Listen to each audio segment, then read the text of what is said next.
시편 119편 1절로 64절의 말씀입니다. 구약 성경 890쪽입니다. 11절까지 압도가도록 하겠습니다.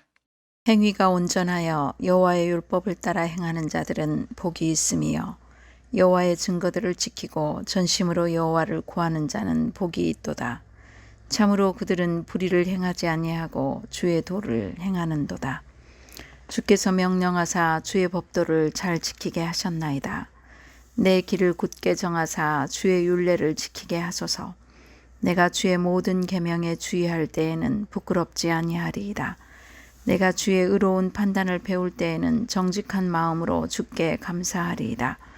내가 주의 율례들을 지키오리니 나를 아주 버리지 마옵소서. 청년이 무엇으로 그의 행실을 깨끗하게 하리이까? 주의 말씀만 지킬 따름이니이다. 내가 전심으로 주를 찾았사오니 주의 계명에서 떠나지 말게 하소서.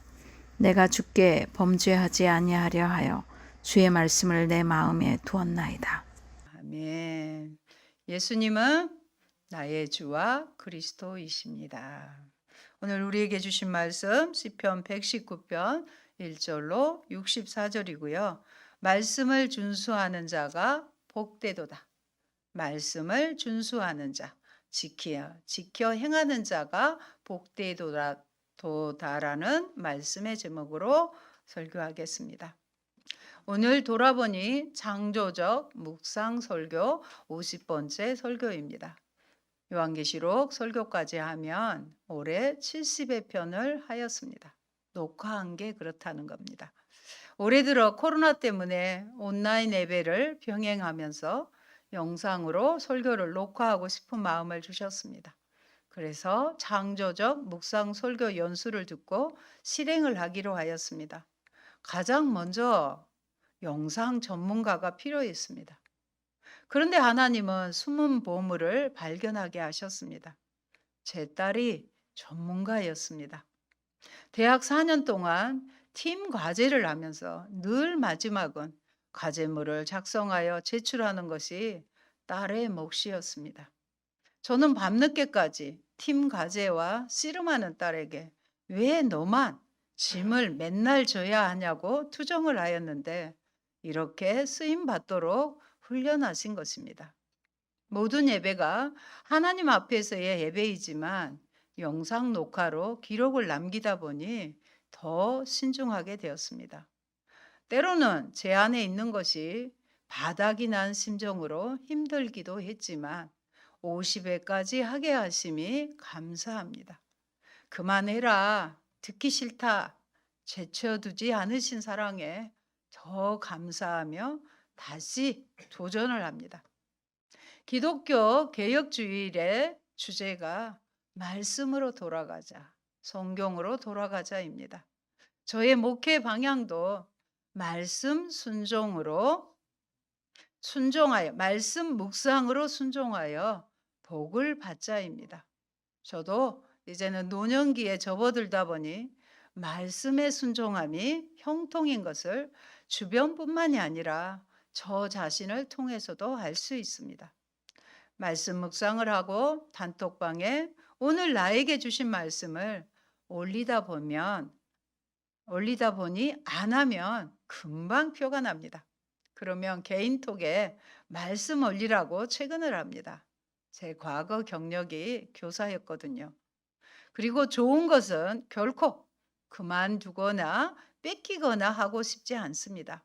그래서 가장 성경에 긴 구절이 있는 시편 119편에 도전을 합니다.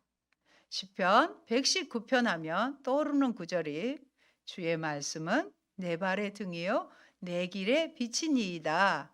105절의 말씀입니다. 주님 말씀이 나의 인생에 우리의 인생의 걸음을 비치는 등이요 빛이라면 따라가야 하지 않겠습니까? 시편 119편은 말씀에 대한 시입니다. 아주 긴 시입니다. 히브리어 알파벳 22자를 순서대로 두음법을 사용하여 각 알파벳마다 8절씩 할애하여 시를 기록하고 있습니다. 그래서 알파벳이 22자니까 곱하면 176절이 됩니다. 이전에 말씀드린 답관체의 형식을 취하였습니다. 저는 실력이 부족하여 전문가의 도움을 잊고 주석책을 주로 참고하기도 하였습니다. 그런데 해석하기도 어려운 이 정교한 시를 지은이가 작자 미상이라는 것입니다. 종류로는 지혜 시입니다. 시가 쓰여질 때 매우 정교하고 많은 묵상 가운데 종합적으로 쓰여진 것을 알 수 있습니다. 제 1년입니다. 히브리어 글자로 알렙입니다.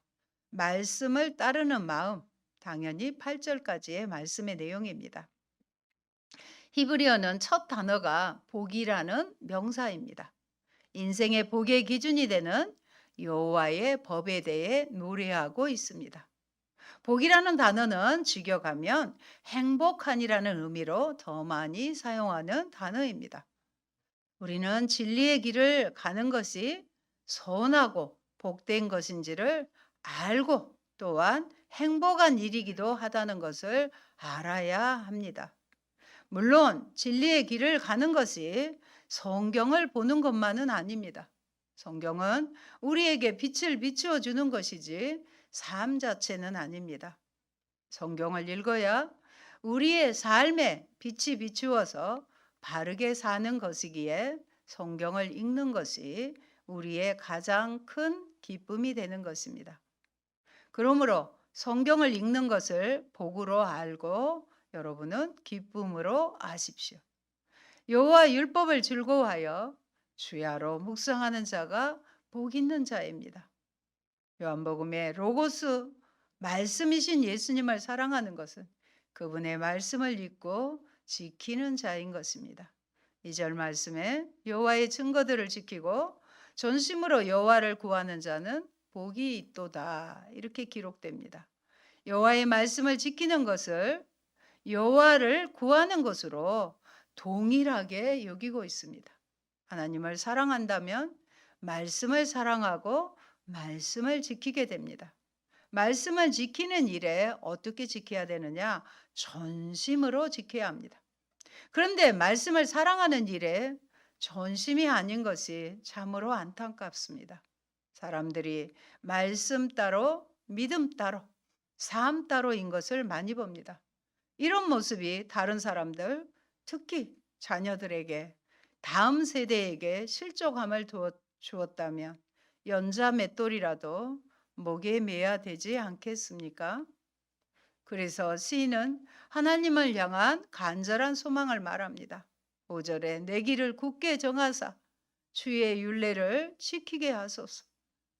시인은 자신의 삶이 오직 말씀에 굳건히 뿌리를 두는 삶이 되도록 소망하고 있습니다. 굳건한 뿌리는 강한 비바람에도 견디듯이 인생의 폭풍과 같은 환란에서도 이겨낼 수 있습니다. 6절입니다. 내가 주의 모든 계명에 주의할 때는 부끄럽지 아니하리이다. 그렇게 살면 부끄럽지 않는 삶이 됩니다. 그렇습니다. 하나님께서 지켜주시고 인정해 주시는데 무엇이 부끄럽겠습니까? 하늘을 향하여 한 점 부끄러움이 없는 삶은 주님의 계명을 주의하여 지킬 때입니다. 여러분, 우리가 참으로 두려워해야 할 것은 말씀 밖에 있는 것입니다. 하나님으로부터 버림받은 것입니다. 그렇기에 두렵고 떨림으로 말씀을 가까이 하고 말씀에 붙잡힌 사람이 되어야 합니다. 세상에 여러 가지로 나뉘어진 그런 마음이 아니라 오직 말씀에 따라 사는 하나의 마음, 한 마음을 가지십시오. 두 번째 연입니다. 9절에서 16절, 8절씩이니까요. 베트연입니다.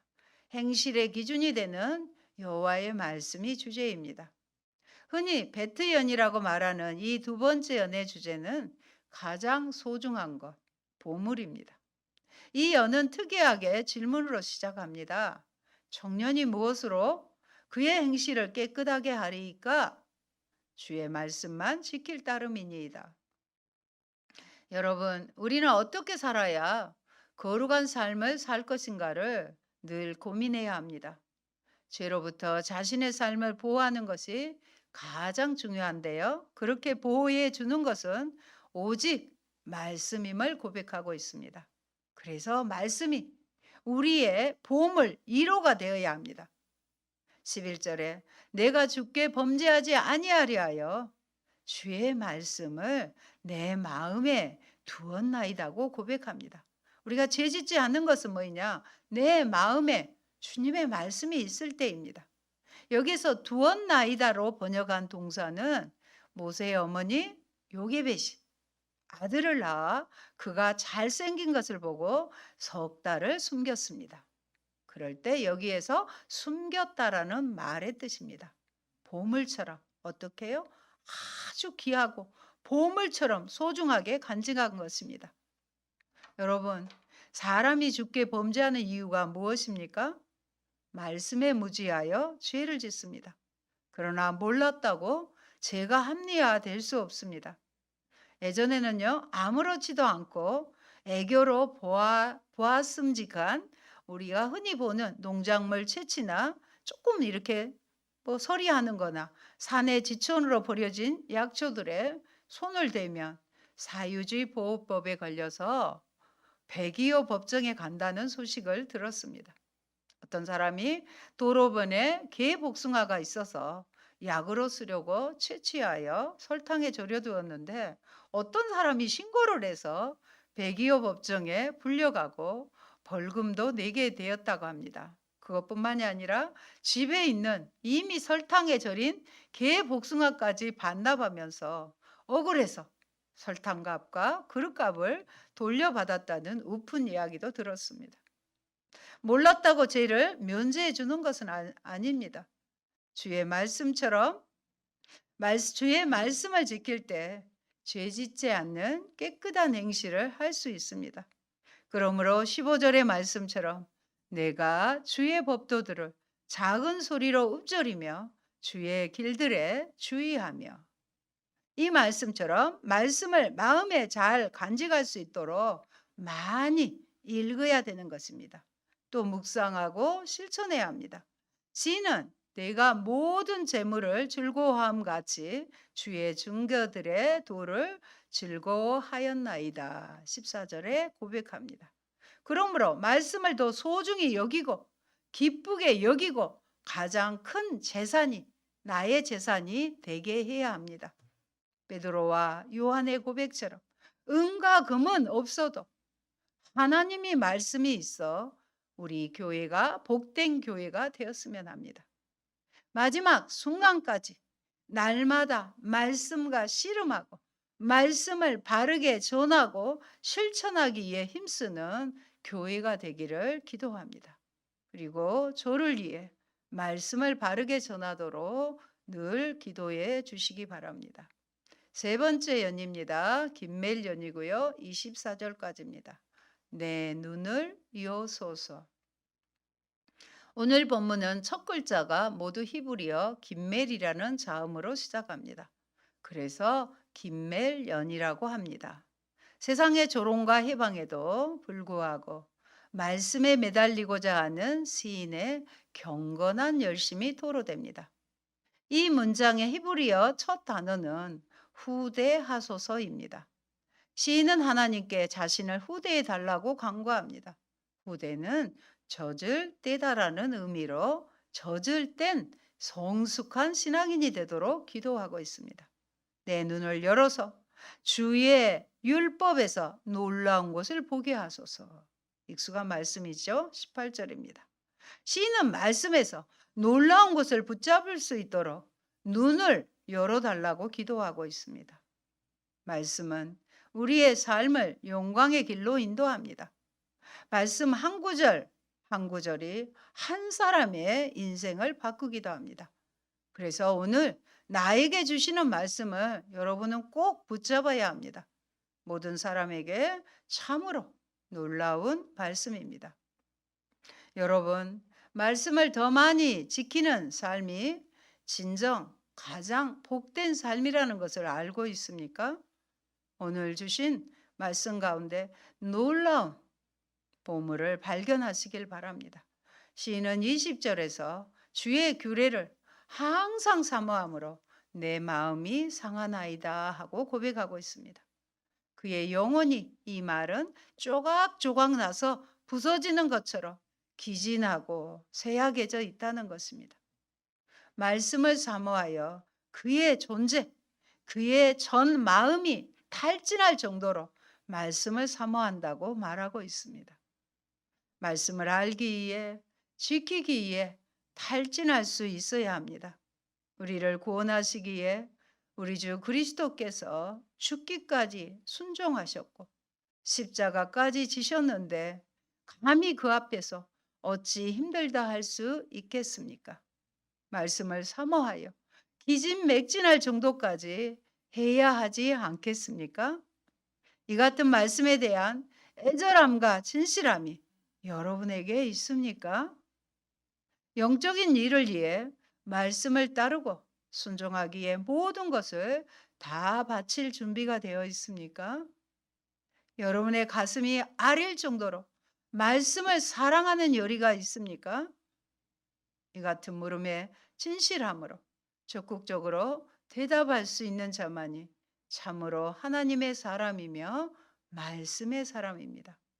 그러므로 아무리 바빠도 육신의 음식을 어떻게 해서라도 먹는 것처럼 이른 아침에 말씀을 묵상하되 못하였으면 잠들기 전에도 꼭 하셔야 합니다. 그리고 잠을 주무셔야 말씀이 깊은 잠으로 인도하실 것입니다. 유대인들은 자녀들이 밤늦게 돌아오면 아직 아침이 안 되었으니 하브루타를 하고 잠을 자라고 한답니다. 그렇게 훈련하셔야 합니다. 19절입니다. 나는 땅에서 나그네가 되었사오니 주의 계명들을 내게 숨기지 마소서. 나그네라는 단어를 통해 우리의 인생이 짧고 지나가는 인생임을 말하고 있습니다. 그렇습니다. 우리의 인생은 매우 짧습니다. 그러니 말씀을 더욱더 깨달을 수 있도록 읽고 묵상하며 간구하십시오. 말씀을 더 알고 순종하기에 인생이 얼마나 짧은지 모릅니다. 인생을 쓸데없는 것에 낭비하지 마십시오. 꽃처럼 화려하지만 이내 시들고 많은 것들에 마음을 두지 말고 영원하신 말씀에 두어야 합니다. 말씀이 매우 친절한 충고자가 되어야 합니다. 그러므로 항상 어떤 일보다 앞서야 하는 것은 말씀 읽기와 묵상과 기도입니다. 말씀이 즐거움이 되고 친밀한 친구가 되어 아름다운 신앙인 성수간 성도가 되시기를 축원합니다. 네 번째 연입니다. 32절까지고요. 달랜 연입니다. 시험에 들지 않게 하소서 하는 주제입니다. 내 영혼이 진토에 붙어 싸우니 주의 말씀대로 나를 살아나게 하소서로 주의 말씀에 약속된 소성의 은혜를 다시 살리는 은혜를 간구하고 있습니다. 25절의 첫 단어는 붙었다입니다. 이것은 진토에 붙었다라고 말합니다. 쉽게 말해서 죽겠다, 거의 죽을 지경이다는 뜻입니다. 사랑하는 여러분, 살다 보면 이런 상태에 이를 때가 있습니다. 그런데 조금 더 살다 보면 그럴 때가 더 생길 수 있고 더 알게 되면 인생 자체가 다 죽고 싶을 정도로 고난이라는 것을 깨닫게 됩니다. 지금은 다니엘 기도회가 열리고 있습니다. 20일 동안 고난의 상황 가운데 죽고 싶을 정도의 고난 가운데서도 끝내 이겨서 하나님을 간증하는 자들을 강사로 모시고 있습니다.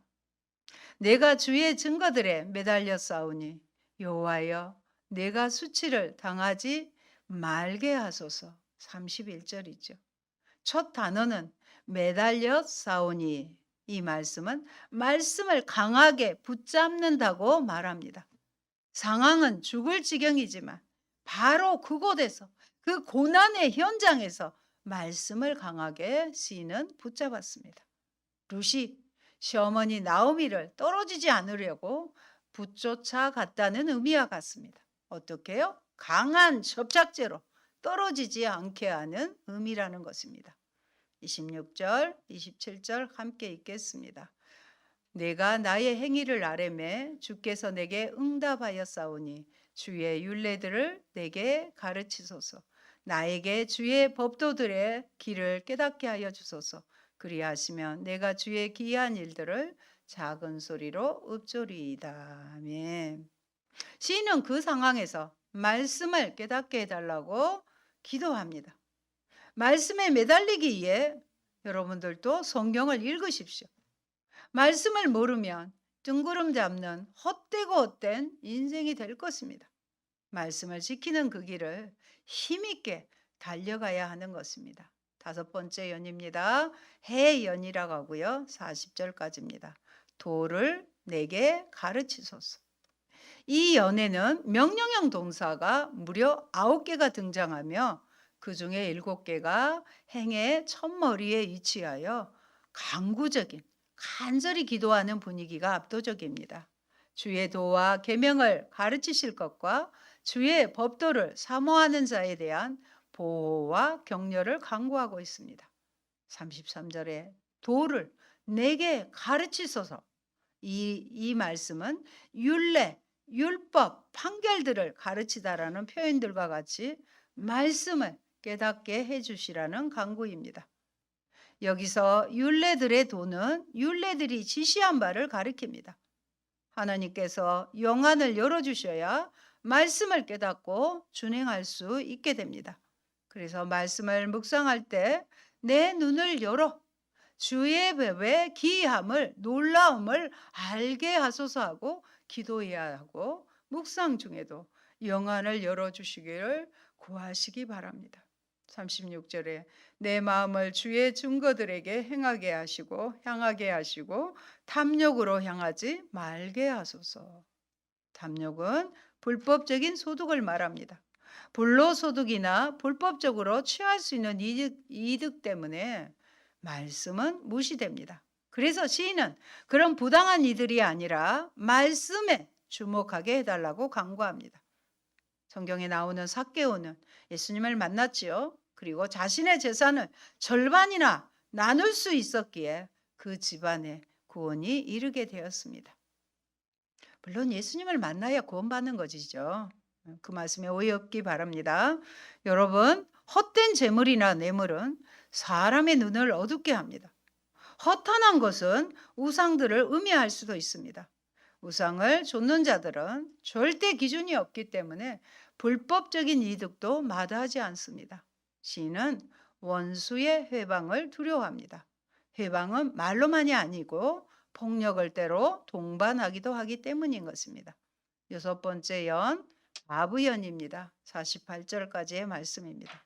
오늘 본문은 각 절의 첫 단어가 모두 히브리어 6번째 알파벳인 바브로 되어 있습니다.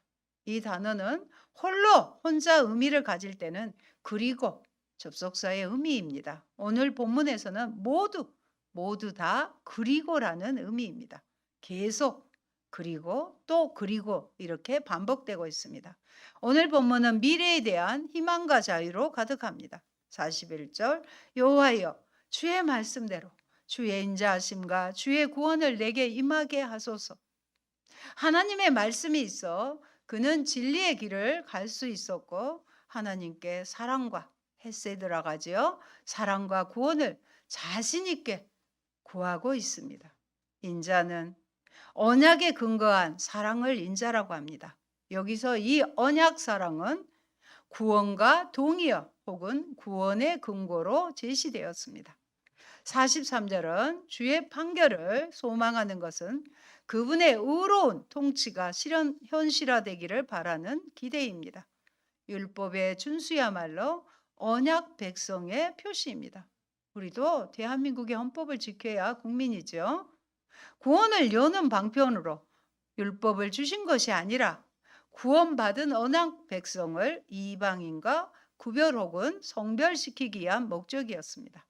45절에 내가 주의 법도들을 구하여 싸우니 자유롭게 걸어갈 것이오며, 시인은 말씀이 주는 자유를 알았습니다.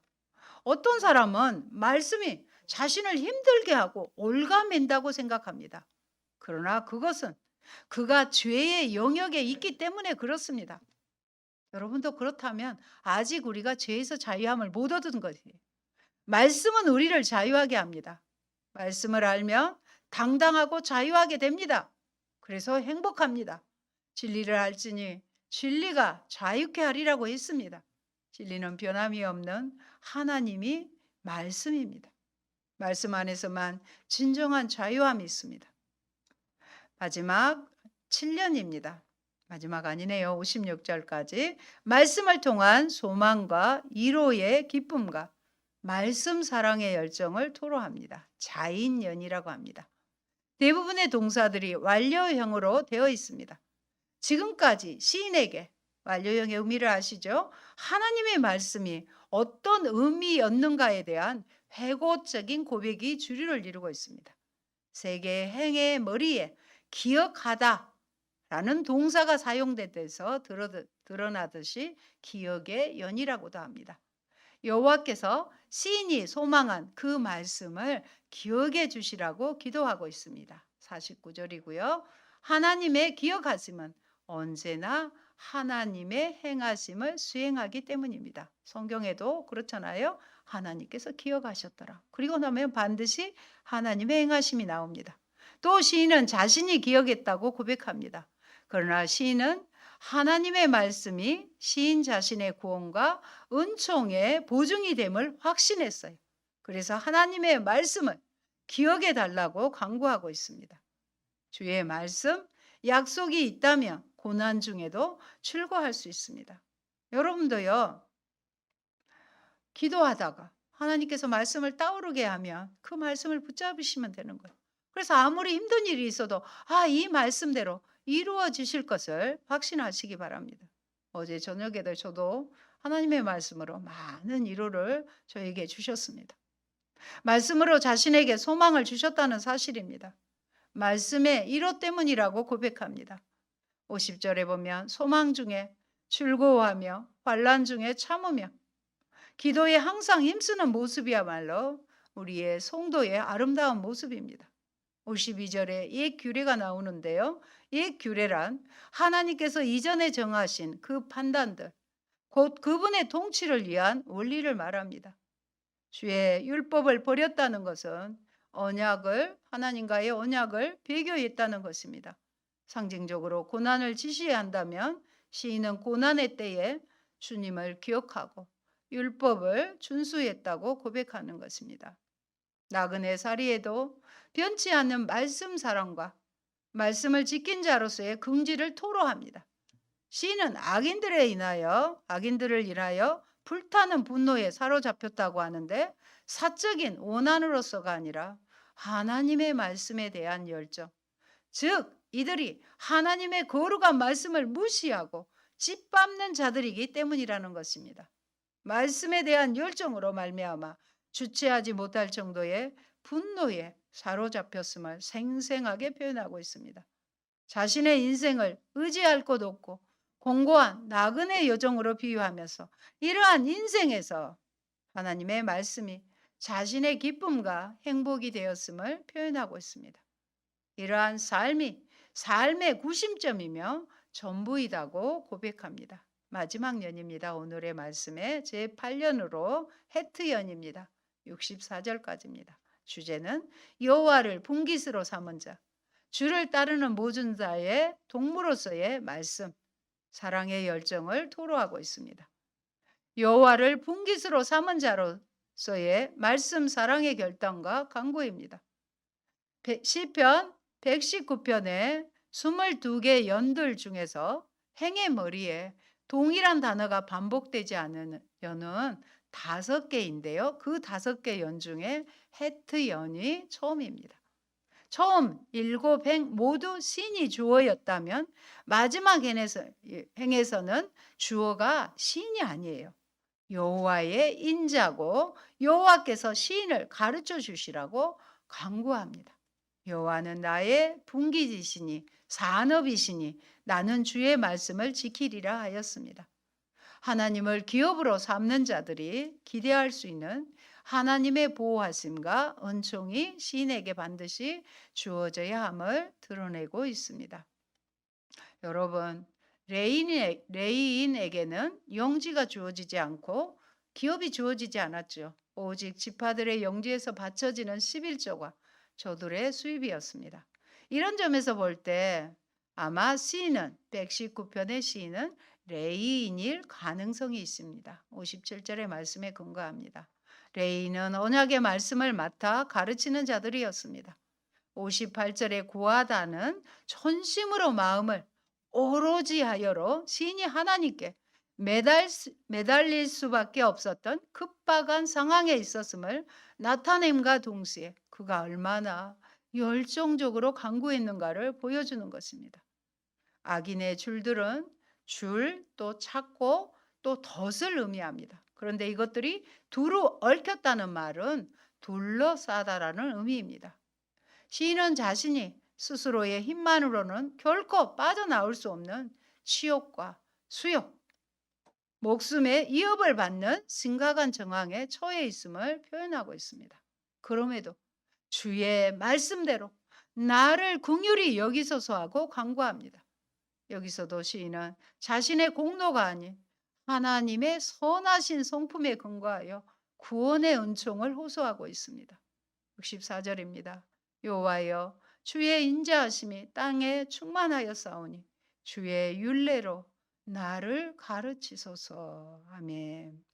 여기서 인자하심에 해당하는 원문은 우리가 익히 들어왔던 헤세드라는 말입니다. 여호와의 인자함이 땅에 가득하다고 하면 그분의 신실하심이 표가 땅에 가득하다는 말과 같습니다. 하나님의 인자하심이 있었기에 그는 지금도 살아있으며 내일의 회복의 희망을 가질 수 있는 것도 하나님의 충족한 은혜 때문임을 믿고 있었던 것입니다. 오늘 본문의 시인과 같이 위기의 상황 속에서도 당신의 백성들에게 한없는 자비와 긍휼을 베푸시는 하나님을 신뢰하십시오. 그리하면 우리의 눈을 열어 그 충만하신 은혜, 그 풍성하신 사랑을 여러분으로 하여금 보게 하시고 찬양케 하실 것입니다. 변함없이 운행하는 자연 만물이 오늘도 그분의 하나님의 인자를 드러내고 있습니다. 사랑하는 성도 여러분, 말씀이 소망입니다. 말씀이 소망이 되는 자는 순종할 수 있는 반면에 절망하는 자는 절대로 순종할 수 없습니다. 희망이 사라진 자는 불순종할 수밖에 없기 때문입니다. 순종의 삶을 살기 위해서는 말씀을 대할 때마다 그 말씀이 나에게 소망과 희망이 되어야 합니다. 말씀 속에서 꿈을 꾸어야 합니다. 말씀 속에서 용기를 얻고 미래에 대한 기대감이 넘쳐야 합니다. 현실은 힘들고 어렵고 괴로워도 내일에 대한 희망의 빛을 말씀 속에서 발견하셔야 합니다.